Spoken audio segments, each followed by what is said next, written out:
Hi, and welcome back to our channel. I'm Nancy Wallace Lobbs, and myself and my daughter, Kelsey Laka, founded Money Making Mamas. And I'm coming on here to make some videos about real estate investing. I've been investing since 2006. So this video is all about risk versus reward. Is it worth investing now? And I'm recording this in, what are we in, 2025? So what we're going to go over pertains from when I started back in 2006. Oh my gosh, almost, is that like 20 years? Next year, yes, it will be. Um, so, okay, three, two, one. Hi, and welcome. I'm Nancy, and today's video is all about real estate risk versus reward, and is it worth investing now?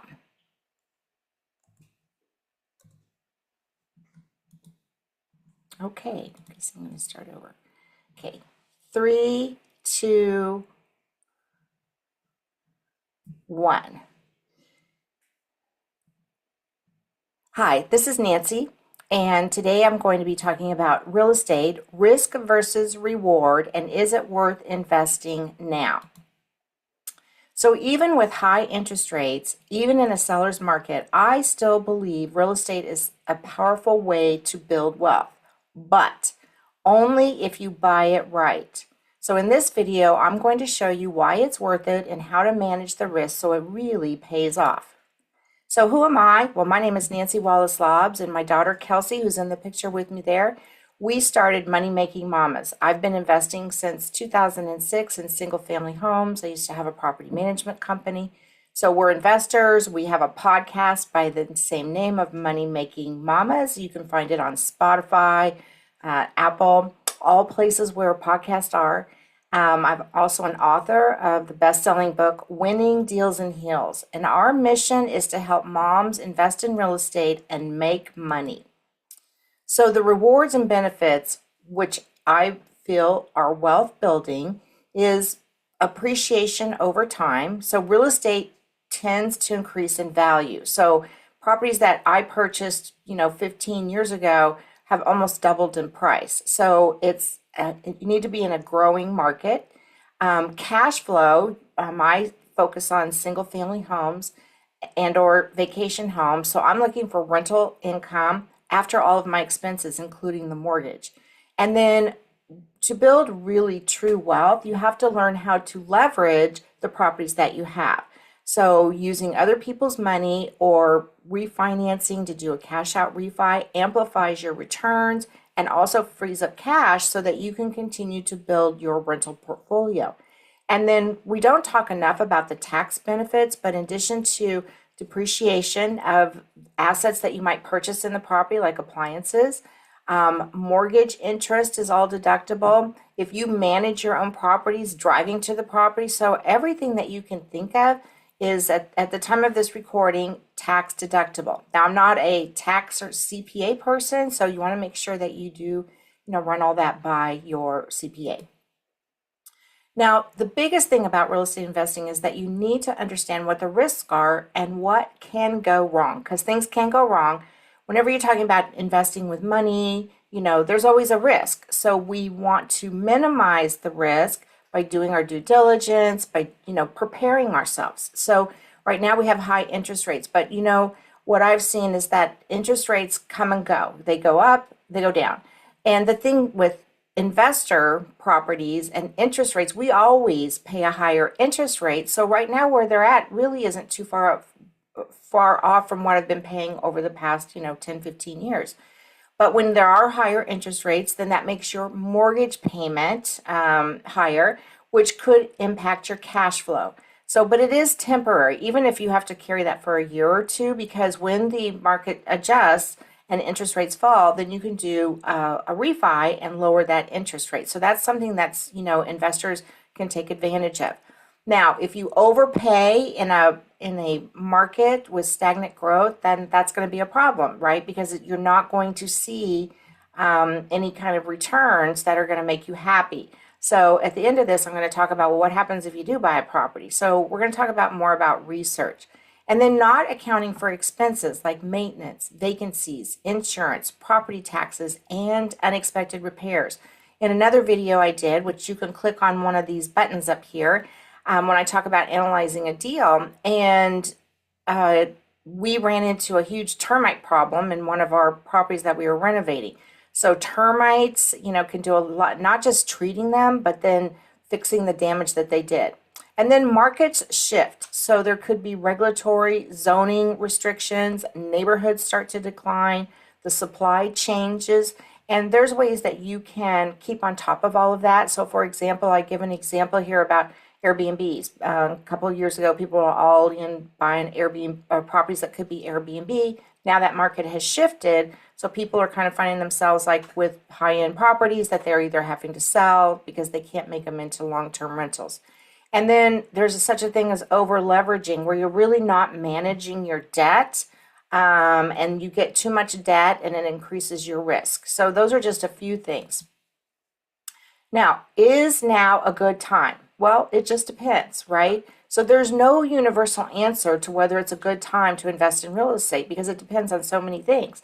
So I'm in the Dallas-Fort Worth area, and in the city, one of the suburbs that I live in, Frisco, Texas, I do not invest in Frisco right now because it's just too expensive, right? I mean, the prices are still high, although there are some neighborhoods that are starting to see some downturn, so that's good. Also, individual financial situations and goals will make it determine whether you're ready to invest or where you're going to invest. Economic trends, like you might not be investing in your own backyard, but maybe you'll be investing in other places that are booming. So I just gave the example of Frisco, Texas. They're building kind of a mini Universal Studios, if you will, in part of the city here. And so that area is actually booming for people to want to buy investment properties. And then local conditions vary significantly, so you have to kind of do your due diligence in the area that you want to invest. I'm in Texas, so I like to go into secondary markets. So I usually invest about 90 to 60 minutes outside the DFW area, and I can go into smaller markets where there's still advantages for buying single family homes. And then timing the market is less important than your personal readiness. Okay, so what do I mean by that? Well, you have to be ready regardless of what the market's doing, right? But when we talk about you being ready, what are the signs that you should be looking for to say, hey, it might be a good time for me to invest in this market? So what are you looking for? Well, if you were looking at investing in real estate just maybe 2-3 years ago, it was crazy to try and buy an investment property because there were bidding wars on properties. People were paying 20, 30, 40. I know of an instance where somebody, a buyer, paid $100,000 over the list price. So it's very hard to buy an investment property in those kinds of conditions. But things are changing. So what I'm seeing is now it's shifting into a buyer's market, meaning that there's longer days on market, meaning houses aren't flying off the shelf like they were. Houses that are listed on the MLS for, around 300 to 250 or less. Now they go fast, right? But your higher end homes, you can see the longer days on market. And in one of my videos, I talk about strategic financing and getting creative. And so that's a good opportunity to kind of negotiate some of those skills and use those techniques. So you can also find properties that there's more price reduction. So meaning it could have been priced incorrectly, or maybe the sellers are motivated. So there's all kinds of ways to look. So that's just one sign. And then slowing price appreciation. So home prices are seeing modest increases instead of the crazy, high values that we were seeing just even a year ago. And there's higher rental demand. So again, I focus on single family homes. So generally when there's higher interest rates and it makes it harder for people to buy a home, then that means the rental market is doing pretty good. And so as an investor, I look for that because that means that people still want a nice place to live. They just can't, they're not buying right now, or maybe they're waiting and so they need a place to rent. So it increases the demand for rental properties, and that benefits investors who are focused on buying single family homes. And when there's more inventory, where supply has increased, like it used to be, when a house came on the market, there was no inventory, so people were just boom, swooping in on it. That's when you saw the bidding wars. Once the inventory starts catching up, and I think we're like at maybe 5-6 months now, then you have more choices and options. And when I talk about options, I'm talking about ways to buy those properties. But then are you ready? Okay, so the market might be perfect, but now are you ready? So how's your financial health right now? What's your credit score? Because unless you have a boatload of cash, you're going to need to get either a mortgage or use private money. But if your credit score is like 400, it's going to be very hard for you to borrow that money. And then what's your debt to income ratio? Because a lender is going to look at that. So depending on the type of lender that you're going to, they have different, I don't know how that works. I'm not a lender, but they are going to look at, do you have too much credit card debt? So do you maybe need to work on, reducing some of your risk or your debt? And if you're unsure, call up a lender and say, hey, I'm thinking about buying an investment property. What are your terms? Because you want to know what it's going to cost to borrow the money. And then, are you ready? And then, how's your savings for a down payment? Now, in my video, I'm doing a video about, the amount of money. I forget what did I call that video? But it's about, not having to have 20% down. So you'll want to catch that video. In fact, I'm going to put that link here because that seems like a next step, right? So I'll put the link to that video here. But you don't always have to have 20 or 25% down, but you do have to have some money.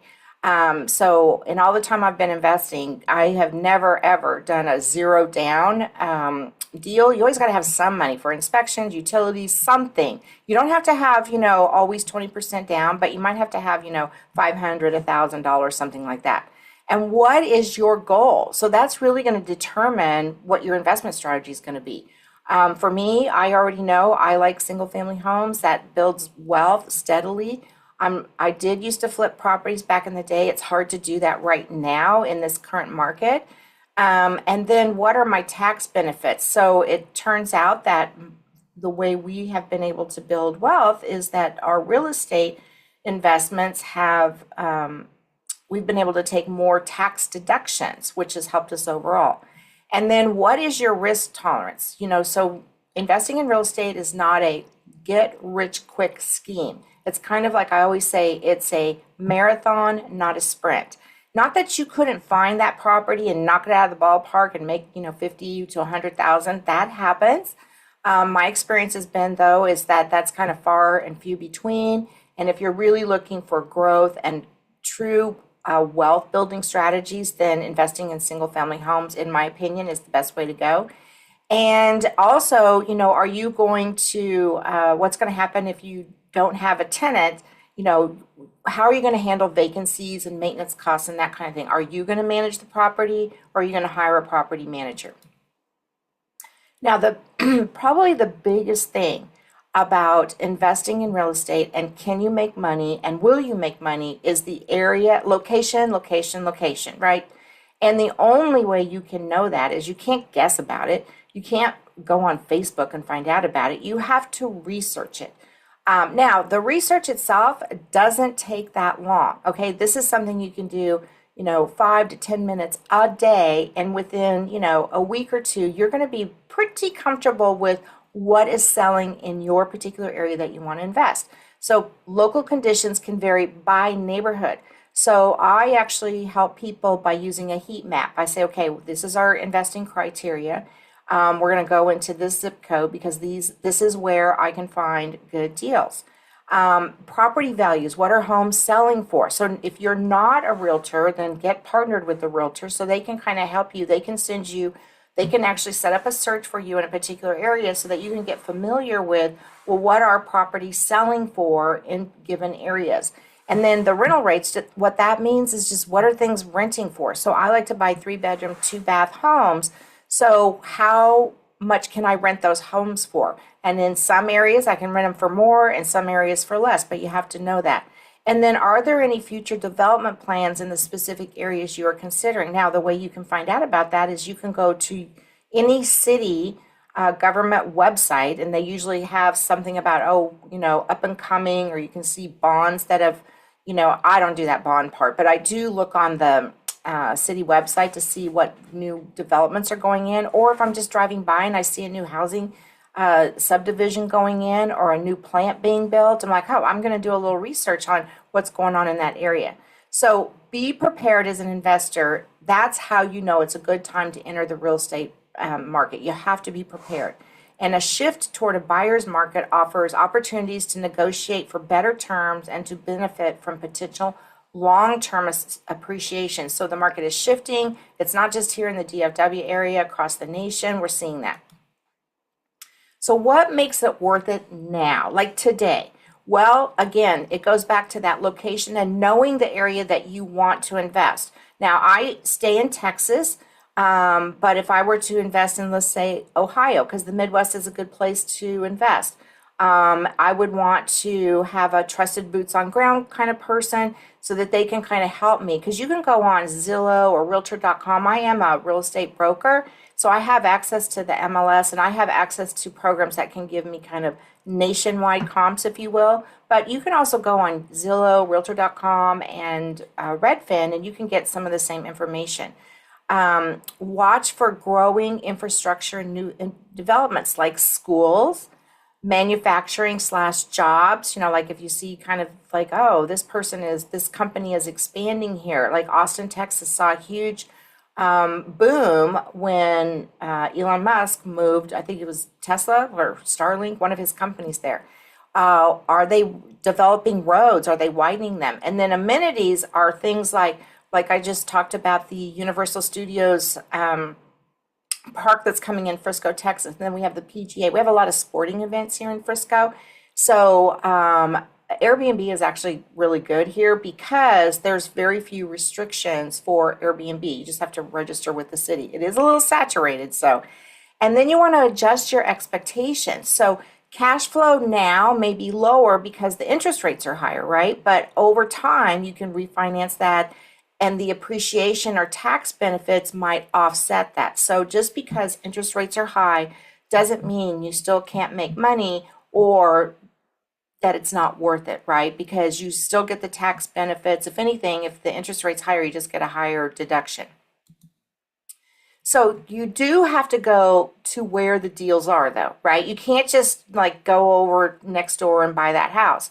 So there's no single best place to find real estate deals, as the ideal location depends on your investment strategy.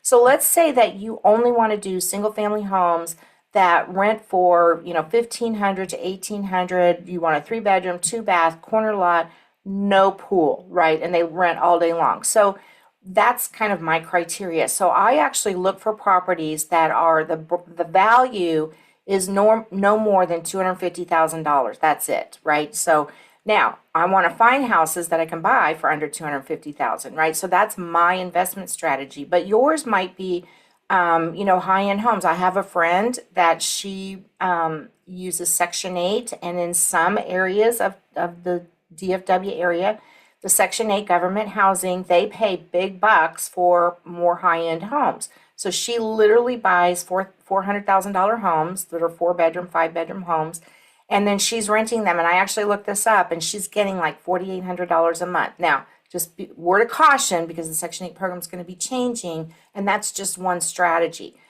So you do have to do your due diligence, because I looked in some areas to say, okay, what would Section 8 be here? So they don't pay, it's by zip code what they pay. So the most likely places to find deals are generally off market, where there is less competition. So when you're looking for a property, when you say, okay, Nancy, the average value of the property you're looking for is $250,000, but that means I'm going to be spending less than $250,000 to acquire that property. Now, in other videos, I've talked about the 70% of ARV. So if I'm looking for a property that needs a lot of renovations, I'm probably going to only pay like 125, 150, 170, something like that, right? So for traditional market search, I'm going to look in rapidly growing cities that can offer good opportunities. So there's a lot of like Bitcoin plants going in and that kind of thing. So you can look at, okay, what is going on globally where there is growth going on?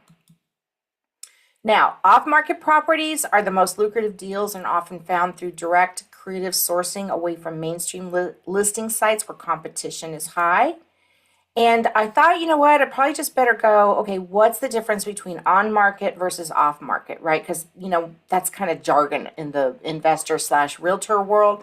So on market properties, it's the difference is just one has more public exposure than the other, right? So on market properties are typically on the MLS, the multiple listing service. So no matter where you're at in the country, there's an MLS, right?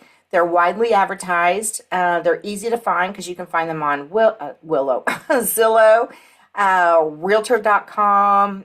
What's the other one? Redfin. You can just go search in a city and it'll pop up with them. But it's very competitive. So if you're an investor, if you're a home buyer, that's one thing. But if you're an investor, you're competing with everybody else who's finding those properties. I prefer to do off-market properties. Now, it doesn't mean that I don't use the MLS from time to time, and I certainly use the MLS when I'm comping out an area, like I want to make sure that the property I'm looking at, I'm not paying too much for it. But off-market properties, they're not advertised publicly.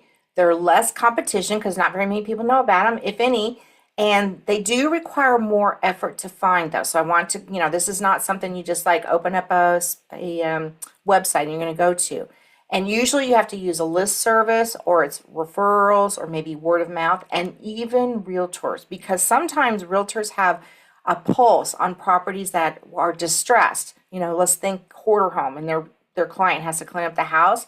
So if you let realtors know that you buy those kinds of homes, then you can still pay your realtor for referring that property to you, but then they don't have to worry about putting it on the MLS. Now, the on-market properties, you can filter if you do have access to the MLS, you're a realtor and you want to invest, or you have a realtor friend that's going to help you. You can actually do searches and find distressed properties on the MLS. You can search FSBOs, for sale by owners. There's keywords like fixer-uppers or handyman special, or it's going to need TLC. That'll be in the description. And the way the MLS works, you can actually filter for those. You can also look for mispriced listings where they've set on the market. So we actually picked up a house that had been on the market for a year. It was literally like shy a year, about maybe 35 days or something like that. And it was just overpriced. And so no one was looking at it. It also had bad pictures, but it was overpriced. And then also, if you're on a search, you can see like if a property continually has price drops, one, it wasn't aligned correctly with the market, or maybe that seller just thought their house was worth more, because sometimes that happens. But if you see that over and over, then if it keeps dropping rapidly, then you can say, okay, that seller's motivated. I'm going to give you an example.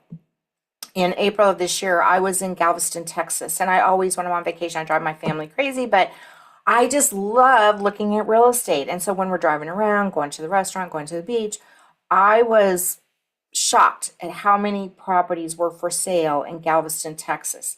So during COVID, a lot of people bought properties in Galveston for Airbnb, and you could work from anywhere, and so that market did really well. So now what's happened is the market has softened for Airbnbs. It's oversaturated. High property taxes and high insurance are forcing people to sell, or there's probably going to be some foreclosures. I haven't looked recently. So that would be an example. And I saw people dropping their properties by $50,000, $75,000 within, a week or two of being on the market because they're trying to sell.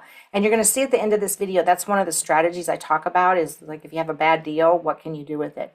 And then you can also search the MLS for coming soon listings, right? There's some rules around that now, but because if it goes on the MLS, it's supposed to be public for everybody. I'm not saying you're gonna have good luck doing this, but you might be able to contact the listing agent early. That's probably one of my last strategies I'd recommend, though, because they want to get it sold. And so if it's a new listing, they're unlikely to deal with an investor, because as an investor, we're trying to get a deal, right? And then off-market properties, You want to target motivated sellers. Okay, so I specialize in pre-probate leads.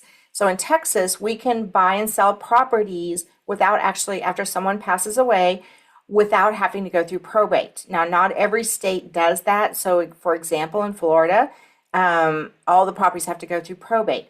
But there are strategies in working with probate leads, pre-probate leads, foreclosures, divorce. I just did a webinar on how to work with divorce leads.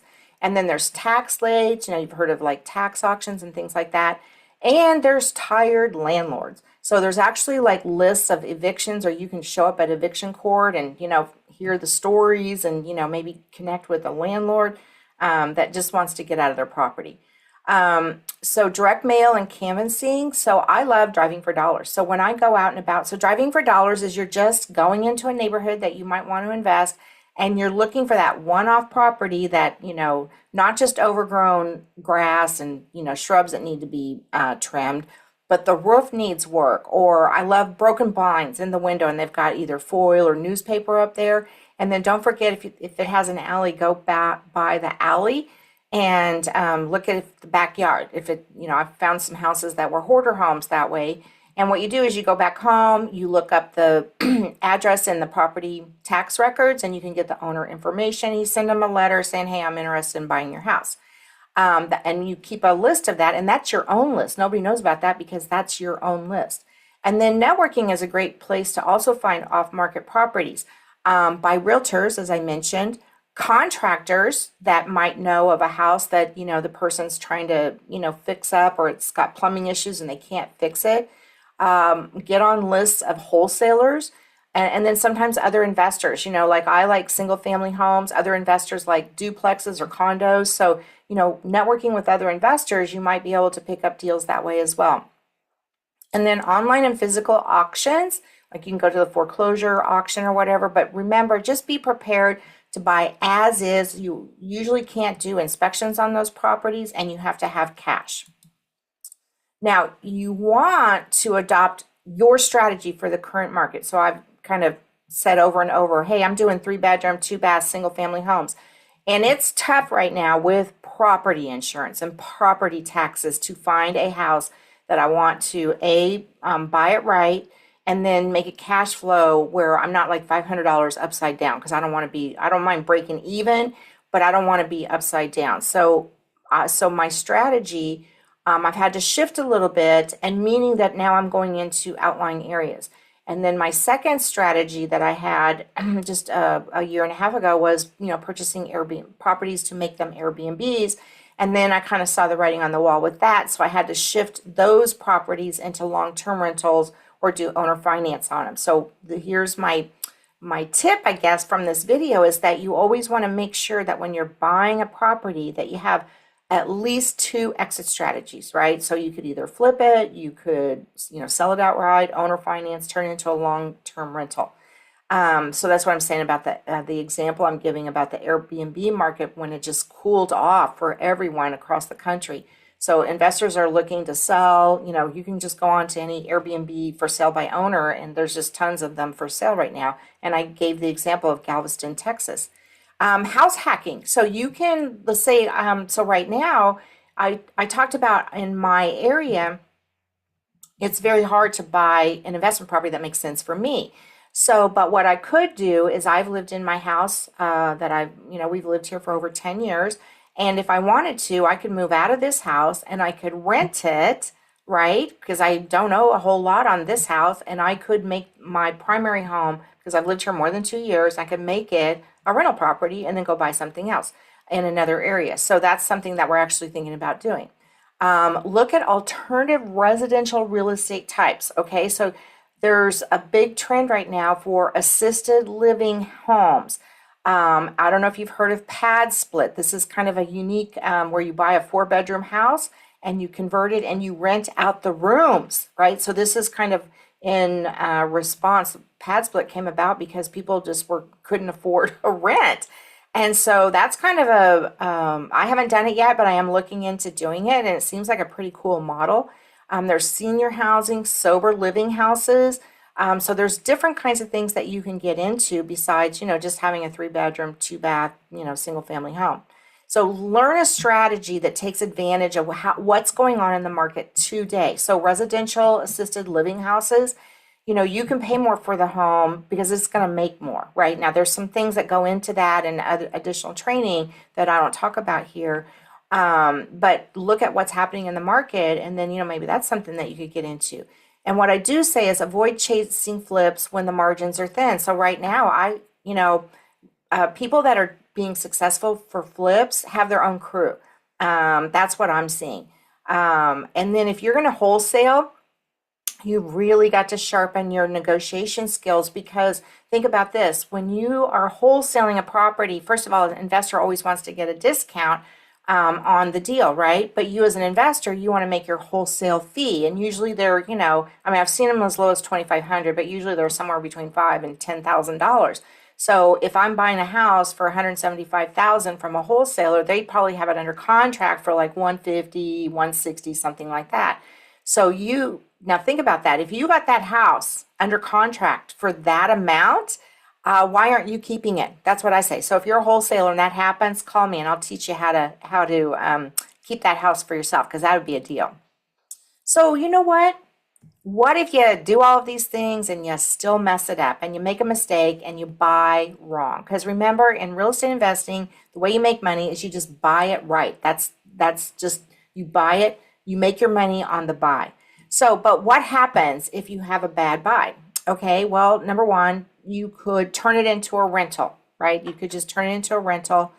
You could sell at a reduced loss. Now, people are like, why? Why would you do that? Well, because if it might be a lesson, right? That you got excited. When one of the videos I talk about an investor friend of mine that bought a house and they lost money on it and they just need to sell it, right? Sometimes that just happens and you just have to recoup and move on.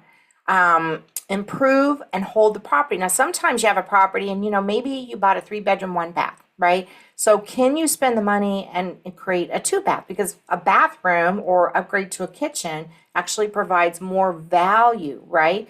I found that we had a property that had a pool and the pool just needed a ton of repairs. And when you think about it, there's more buyers that don't want a pool than there are buyers who want a pool.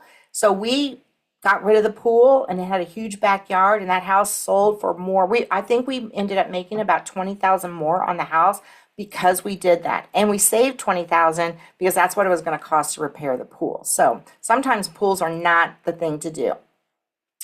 So you could, instead of a quick flip, you can hold on the property for a longer period to wait for the market to appreciate. You could fix and flip it yourself if the issue is a lack of value, right? Like the kitchen is outdated, or like it's just old, right? And it just needs to, maybe it was a rental and now you're trying to sell it. And so, maybe you need to take out the tile and put in, some luxury vinyl plank, wood floors, whatever's trending.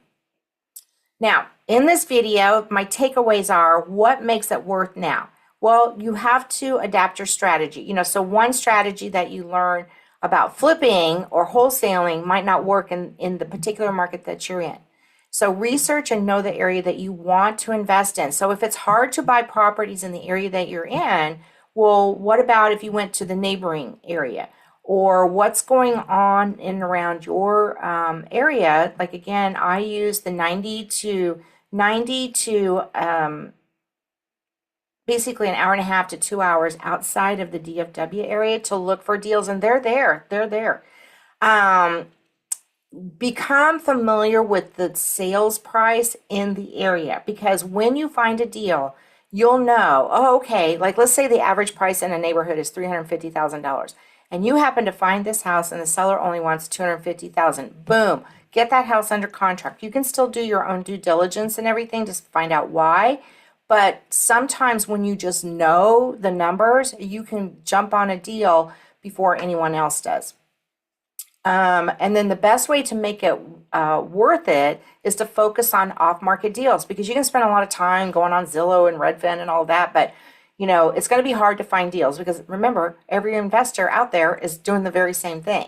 And so when the interest rates are high, that doesn't stop opportunity when you are able to analyze well. So real estate deals are everywhere. You just need to know how to find them. So watch my next video so you can even become more aware of how to find deals or how to find the money. And if you have any questions, email me at nancy@moneymakingmamas.com or give me a follow that's my Instagram. It's actually money underscore making mamas or money making mamas. Okay, I think I might have messed up that Instagram thing. So that's what Kelsey does. She does all of our social media. Or just want to book a call. There's the QR code to do that. So, all right. Well, hey, thanks for tuning in, and check out my next video and see how you can learn more about real estate investing. Thanks so much.